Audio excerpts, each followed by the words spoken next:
Genghis Khan. A ver, ¿qué se nos viene a la mente con ese nombre? Seguramente un conquistador implacable, ¿cierto? Pero, ¿y si les digo que detrás de ese mito hay una historia muy diferente? Una que trata sobre el poder del aprendizaje. Y justo de eso vamos a hablar hoy. Sí, la imagen que casi todos tenemos es esa, ¿no? La de un bárbaro sediento de sangre, el líder de una horda imparable que arrasó continentes enteros, dejando a su paso solo miedo y destrucción.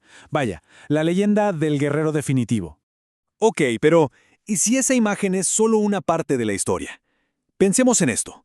¿Qué tal si su arma más poderosa no era su ejército, sino su increíble capacidad de aprender, su voluntad de ser siempre un estudiante? Suena distinto, ¿verdad? Bueno, vamos a meternos de lleno en esa idea. Y es que, miren, el ascenso de Genghis Khan no fue cosa de un genio militar que nació sabiendo todo. No. Fue el resultado de una mentalidad completamente diferente. La de ser literalmente un estudiante perpetuo. Alguien que veía cada problema, cada obstáculo, como una lección, como una oportunidad para aprender algo nuevo. No había nada de magia en su método, ¿eh? Era un proceso súper disciplinado.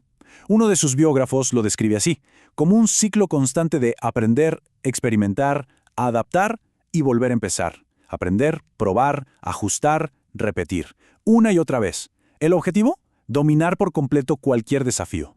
Y esto se ve clarísimo con ejemplos concretos. A ver, ¿que sus guerreros tribales eran un desorden? Pues observó a las tribus túrquicas, vio su sistema decimal y dijo, esto me sirve, y lo adaptó para organizar a su gente en unidades de 10, 100, 1000. Que se encontraba con ciudades amuralladas imposibles de tomar, fácil. Buscaba los mejores ingenieros chinos que acababa de conquistar y aprendía de ellos a construir catapultas y máquinas de asedio para tirar abajo esas murallas. Cada problema era en el fondo una nueva clase que tomar.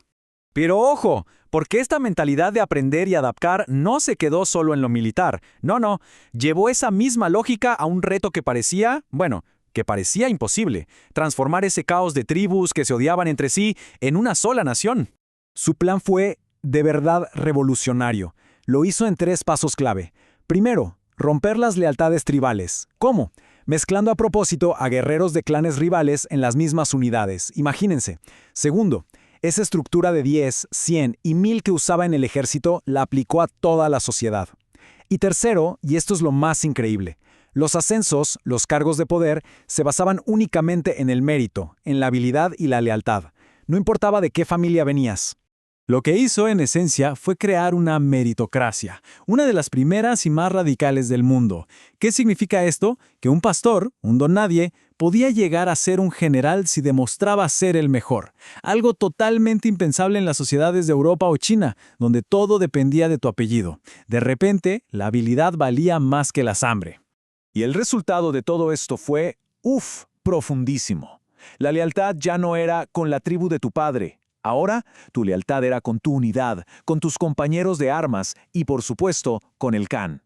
Lo que logró fue crear de la nada una identidad completamente nueva, la identidad mongola. Ahora, esta nueva nación, unificada y poderosa, no solo se dedicó a conquistar tierras, no.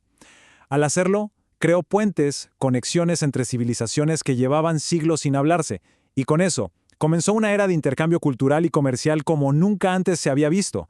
A este periodo, de hecho, se le conoce como la Pax Mongólica, la paz mongola. ¿Por qué? Porque al controlar toda la ruta de la seda, crearon la zona de libre comercio más grande que el mundo había conocido. Y de repente, todo empezó a fluir. Los limones de Persia llegaban a China, los fideos chinos viajaban a Occidente, las alfombras persas, la tecnología minera alemana, las técnicas de los herreros franceses, todo se movía. Fue, si lo pensamos, como una primera globalización.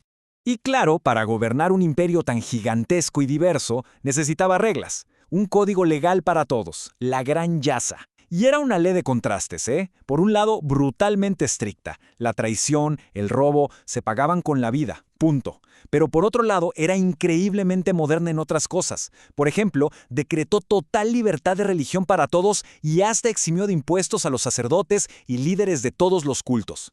Todo esto nos lleva de vuelta a la pregunta del principio, ¿no? ¿Constructor o destructor?